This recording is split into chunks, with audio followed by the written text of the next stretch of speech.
He called me. We had a very, very good talk generally about things. He was in Hawaii, and it was a very, very nice call. And I actually thought we covered a lot of territory. That was the president-elect Wednesday night talking about his brief chat with President Obama, but it wasn't all rainbows and butterflies between these two. It all started with this on Monday. I am confident in this vision because I'm confident that if I had run again and articulated it, I think I could have mobilized a majority of the American people to rally behind it. I know that in conversations that I've had with people around the country, even some people who disagreed with me, they would say the vision, the direction that you point towards is the right one. What's Obama really saying there? If he ran against Trump, he thinks he would have won. It's not every day that a sitting president, Matt, makes a comment like that.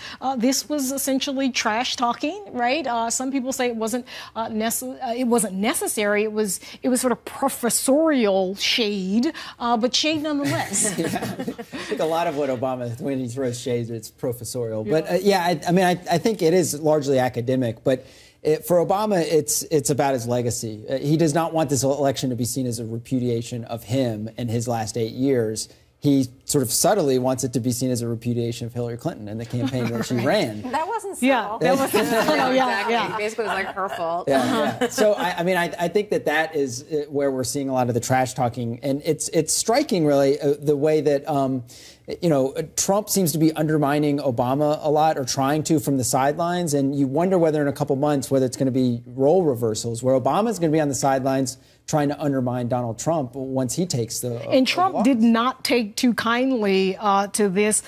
He tweeted out, doing my best to disregard the many inflammatory President O statements and roadblocks, thought it was going to be a smooth transition. Not. In some ways, Karen, this is like a reversion to form. I mean, these folks didn't like each other initially, then they sort of were friends. So what's your sense? Well, if that was the best he could do at disregarding, it's not very good, and I think it's a preview of what lies ahead. I mean, Donald Trump always is reacting to what is the last thing that was said about Donald Trump. But Barack Obama seems to have a pretty good talent for getting under his skin. And it would be a very unusual role for an ex-president to play. They usually kind of just fade off. But given that the Democratic Party is sort of leaderless at this point, this may be the preview of a buddy movie not. Yeah, but Obama did seem to know, right, that if he just called Trump and maybe said, bruh, chill out, or whatever he may have said, and this is what Trump had to say about that phone call. Our staffs are getting along very well, and I'm getting along very well with him, other than a couple of statements that I responded to, and we talked about it and smiled about it. And nobody's ever going to know, because we're never going to be going against each other in that way.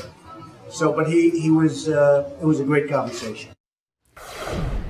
Domenico, where are things now between these two? But this is a very delicate thing for President Obama to try to figure out. I mean, he knows that he's probably best used if he can get in Donald Trump's ear. So you know that if you're, as Karen said, nice to him and say something complimentary as the last thing that he's heard, then he's more likely to take your call. At the same time, Donald Trump really doesn't like kind of wusses, right? He doesn't like people who just sort of always are kissing his butt, so to speak, getting him food and just bowing down. He likes people who can sort of mix it up a little bit. You saw that, a little bit of the crinkle in his eye there, a little bit of a smile when he said, aside from a couple of statements here and there. So I think it's an interesting line to walk. As long as it doesn't get too personal, I think President Obama, is trying to figure out a way to show that he's tough, but also have some influence. But Jackie, this is personal, right? I mean, because here is Donald Trump, who ran as the anti-Obama and is poised to roll back much of what Obama has been able to do. Of course it's personal, but this quickly becomes not about President Obama and how Trump reacts to other people, to world leaders that might not like him, to members of Congress who don't like him, how he reacts to them and how he just sort of takes a punch and moves on.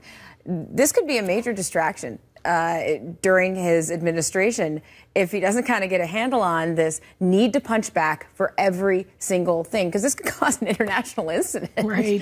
It's not out of the realm of possibility. And they've gone back and forth, Trump and Obama, in terms of this relationship, enemies, sort of friends, and then frenemies. And this is sort of a snippet of what this relationship has been like. Mr. President, it was a great honor being with you, and I look forward to being with you many, many more times in the future. Thank you, sir. President Obama, who, by the way, I've gotten along with so well. No. He's really doing great. He's been so nice. You know, I haven't shared previously private conversations I've had with the president-elect. I will say that they have been cordial, regardless of our obvious deep disagreements about policy. Maybe I can transmit some thoughts about maintaining the effectiveness, integrity, cohesion of the office. And Matt, that of course is all post-election. Where do you see this going? Obama seems to again see himself as something of a Trump whisperer, but also Trump at least seems to be a little bit antagonized by Obama's move to cement his legacy on any number of things, whether it's banning some drilling, whether it's rolling back some of the infrastructure in place where you could track mostly Muslim and Arab men.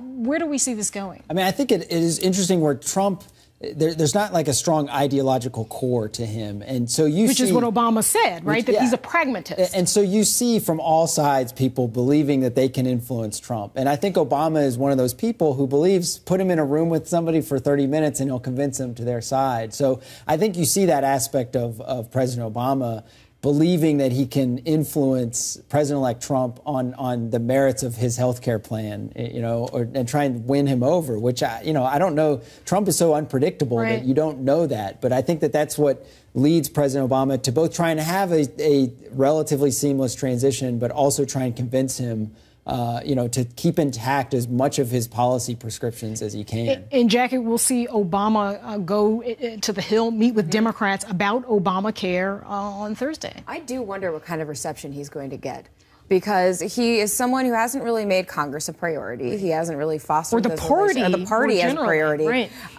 over his last 8 years. And just at the end there, did he start kicking in and trying to make up, I guess, for lost time? So that'll be really interesting. In addition to him trying to save Obamacare, it'll be interesting to see how Democrats in that room receive a man who led them the last 8 years, but kind of, in a lot of ways, hung them out to dry. Yeah. And what are you looking for, Domenico, in terms of those meetings that that Obama will have?